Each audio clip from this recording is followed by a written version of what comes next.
A vida consiste em alcançar o bem, não isolado do mal, mas apesar dele. Nós podemos comparar a vida como se fosse um imenso campo de batalha. Nessa batalha, nosso próprio eu é tanto nosso maior aliado quanto nosso maior oponente, com uma tensão dinâmica existindo entre aqueles elementos da nossa personalidade que nos movem para o crescimento pessoal e aqueles que nos seguram ou nos fazem regredir para um estado de desamparo e medo. Levando essa metáfora ainda mais adiante, pode-se dizer que teremos grandes chances de perder essa batalha da vida se não reconhecermos de antemão o nosso próprio lado destrutivo, aquele lado que tentamos esconder dos outros e até de nós mesmos. Utilizando então vários mecanismos de defesa psicológicos, nós fazemos o melhor para permanecermos ignorantes de nossas falhas e fraquezas, como por exemplo a inveja, a cobiça, a raiva e a necessidade por afeto. Ao fazer isso, esses elementos da nossa personalidade são jogados para o inconsciente e vão constituir uma parte da psique que Jung chamou de sombra. Mas tudo aquilo que decidimos jogar para a sombra não desaparece simplesmente. Pelo contrário,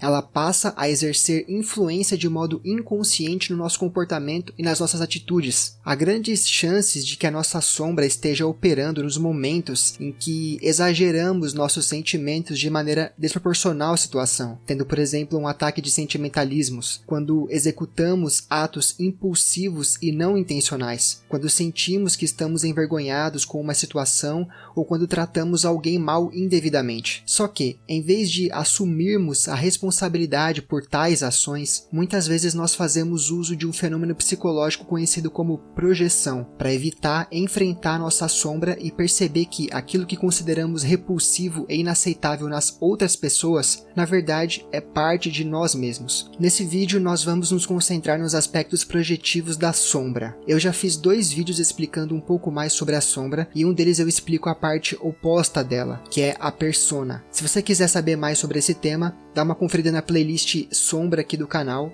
e aí então volta para esse vídeo. Então, a projeção da sombra ocorre quando atribuímos um elemento que consideramos ruim da nossa personalidade, que reside em nosso inconsciente, a uma outra pessoa ou a um grupo de pessoas identificadas com o mesmo ideal. Acontece quando observamos as nossas próprias tendências inconscientes nos outros. É um mecanismo de defesa usado para evitar a angústia que é provocada quando alguém é forçado a encarar suas falhas, fraquezas e tendências destrutivas. Só que a projeção também tem o seu lado positivo, já que ninguém tem a capacidade de ler a mente do outro. A gente pode projetar nossa própria experiência subjetiva para tentar entender o mundo subjetivo do outro. Pense, por exemplo, em uma entrevista de emprego.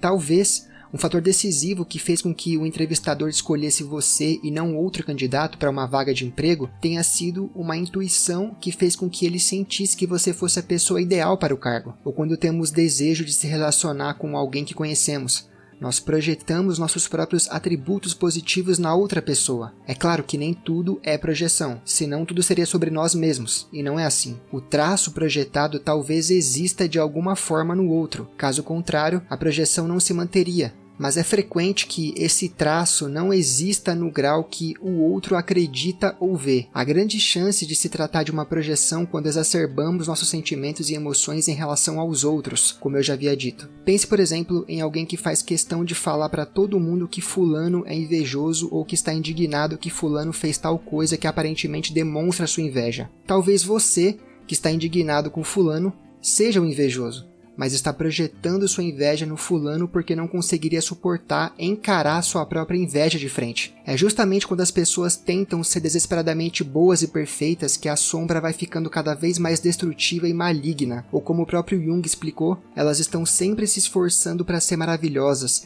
e então descobrem que coisas terríveis e destrutivas acontecem, as quais elas não conseguem entender, e elas negam que tais fatos tenham algo a ver com elas. Ou se as admitem, elas as tomam por aflições naturais, ou tentam minimizá-las e transferir a responsabilidade para outro lugar. O fato é que se alguém tenta além de sua capacidade de ser perfeito, a sombra desce ao inferno e se torna o diabo. Aqueles que confiam muito na projeção para protegê-los de sua sombra, que nunca se esforçam para questionar se a imagem que têm de si mesmos talvez seja perfeita demais, passam a vida eternamente precisando de bodes expiatórios ou pessoas em quem culpar por todos os seus problemas. Um bode bode expiatório é um sujeito inocente a quem se atribui a culpa de algo que na verdade não cometeu, sendo julgado, portanto, injustamente e, ao ser julgado, espera-se que os problemas desapareçam de uma vez por todas. Muitas vezes, um amigo ou membro da família é escolhido como bode expiatório. Quando um membro da família tenta a todo custo esconder a sua sombra,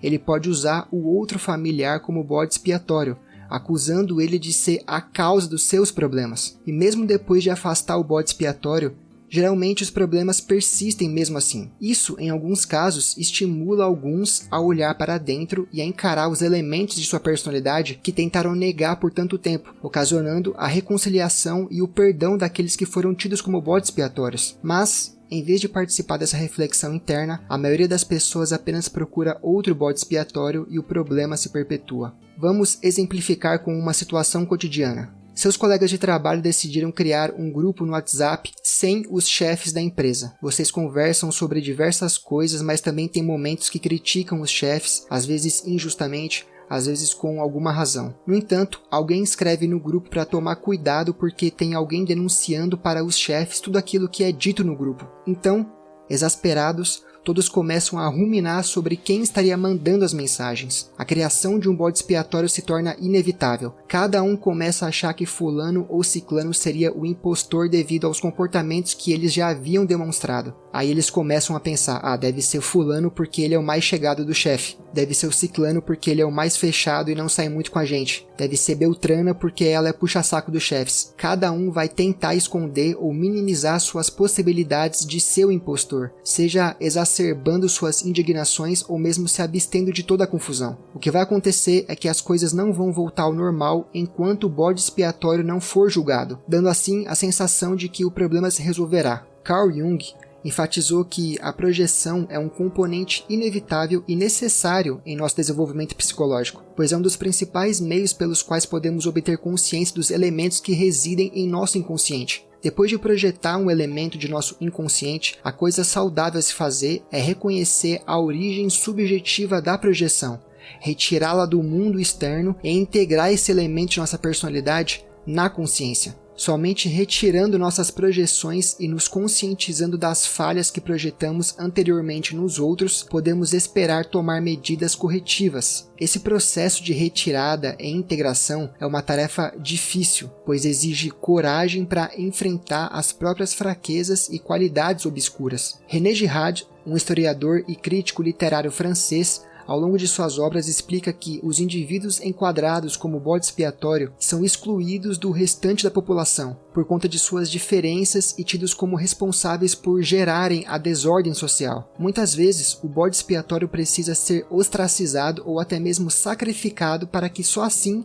a ordem possa ser restaurada. Mas o que acontece é que esse mecanismo do bode expiatório é uma forma de projeção da nossa sombra, uma incapacidade de lidar com o mal potencial que está dentro de nós mesmos. E para negar esse mal, precisamos acusar alguém de fora de ser o responsável pelos males, ou dos nossos impulsos destrutivos, ou da sociedade em que estamos. Como o próprio Girard escreveu, as vítimas são escolhidas não por causa de crimes que lhes são atribuídos, mas de suas marcas vitimárias, de tudo aquilo que sugere sua afinidade culpável com a crise. O sentido da operação é o de lançar sobre as vítimas a responsabilidade dessa crise e de agir sobre ela destruindo tais vítimas ou, ao menos, expulsando-as da comunidade que elas poluem. Na literatura e na história da humanidade, não faltam exemplos de bodes expiatórios ocasionados por essa situação conflitiva dos impulsos destrutivos do ser humano. No mito de Rômulo e Remo, por exemplo, responsável pela fundação de Roma, os dois irmãos desejavam construir uma nova cidade, mas a desavença se inicia quando ambos escolhem territórios diferentes para fundar o novo local. Os irmãos então resolveram decidir por meio de uma pequena disputa, e Rômulo acaba sendo vencedor. Com inveja do irmão, Remo transpassa os limites do território que Rômulo determinou para sua cidade, a Roma. Isso enfurece Rômulo, que acaba matando seu próprio irmão. A história bíblica de Caim e Abel também é ocasionada por um conflito interno, onde termina na morte de Abel por Caim, com inveja das oferendas do seu irmão terem agradado mais a Deus do que as dele. René Girard também cita a história de Jesus Cristo, a partir dos evangelhos, como um mecanismo de bode expiatório. Ao falarmos do Jesus histórico, que não diferenciava ou estereotipava as pessoas, que atraía para si cada vez mais fiéis e não expressava preconceitos com os outros, fez com que a sociedade da época o considerasse como causa de uma possível desordem futura. Temendo isso, um coletivo impulsionado pelos desejos destrutivos internos que não conseguiam uma saída no exterior, viram em Jesus um perfeito bode expiatório para a necessidade de liberar toda a sombra e a violência que sentiam dentro de si, culminando, claro, na sua crucificação. No século XV, tivemos o caso de Joana d'Arc, que foi injustamente condenada à fogueira aos 19 anos de idade por um tribunal inglês depois de ter feito um acordo com um bispo católico francês, com o objetivo de deslegitimar a coroação do rei Carlos VII da França e provar que Joana era uma farsa, que tudo não passava de alucinações da sua cabeça, porque Joana d'Arc, aos 13 anos de idade, teria tido uma visão de 3 santos onde disseram a ela para ajudar o exército francês a coroar Carlos VII como futuro rei da França. Somente no século XX é que Joana foi canonizada como Santa Joana d'Arc. Na literatura moderna tivemos o exemplo contado no livro Os Demônios de Dostoiévski, escrito no século XIX. Nele, o personagem Piotr, para justificar o começo de uma revolução, assassina Chatov, um dos próprios membros da sua organização, depois que ele estava pensando em se desassociar do grupo, pois era contra os movimentos revolucionários. Piotr, então, vê em Chatov um bode expiatório, pois temia que, caso ele saísse da organização, pudesse denunciá-la. Nesse processo, muitas vezes descobre-se que a forma mais eficaz de bode expiatório não é nenhum indivíduo em particular, mas sim grupos inteiros de pessoas. Ou seja, a projeção da sombra não se limita àqueles com quem se tem um relacionamento pessoal. Em vez disso, podem surgir situações em que as massas de uma sociedade inteira fazem uso de uma projeção compartilhada, apontando para um grupo minoritário a causa dos males, tornando-os bodes expiatórios que devem ser combatidos. Essa projeção da sombra de um grupo apontando para outro como bode expiatório para a causa dos males pode ajudar a explicar por que tantas pessoas apoiaram e auxiliaram os regimes tirânicos do século XX. A adesão das pessoas a um sistema de crenças ideológicas e totalitárias provoca níveis altos de repressão, pois, uma vez suprimida a liberdade individual, as pessoas passam a se comportar como membros homogêneos de uma massa, onde o líder dessas ideologias pode facilmente direcionar a agressividade reprimida para ser liberada em qualquer alvo que ele queira.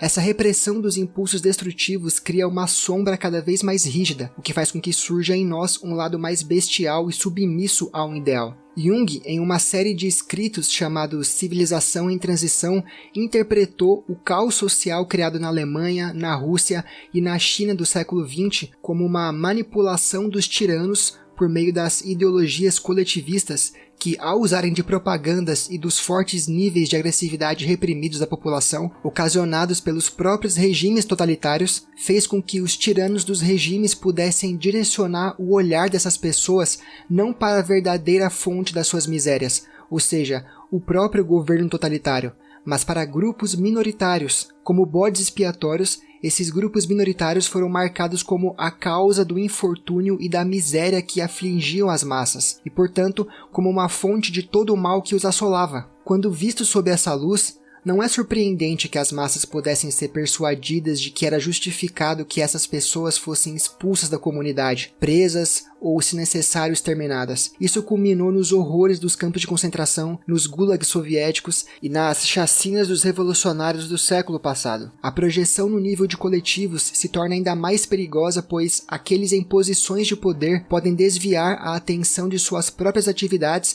e do dano que podem estar causando, usando a propaganda, bandeiras falsas e outras técnicas de manipulação a fim de lançar a culpa em bodes expiatórios prontos. Em todo caso, aqueles que não querem ou não conseguem encarar suas sombras são presas fáceis para esses movimentos coletivistas que têm bodes expiatórios prontos na forma de oponentes políticos, membros de diferentes grupos étnicos ou classes socioeconômicas. Jung chegou a sugerir que se a projeção psicológica em um nível coletivo se tornasse muito difundida, a guerra seria o resultado provável, e foi isso que aconteceu. pois ele acreditava que o maior perigo para a civilização humana não estava nas armas que temos à nossa disposição, mas na incapacidade de compreender a nós mesmos, pois é essa ignorância e a incapacidade de enfrentar nossas próprias fraquezas e nossa própria destrutividade que faz com que o que deveria ser uma batalha interna se manifeste no mundo externo, e as consequências podem ser desastrosas. Parafraseando Viktor Frankl,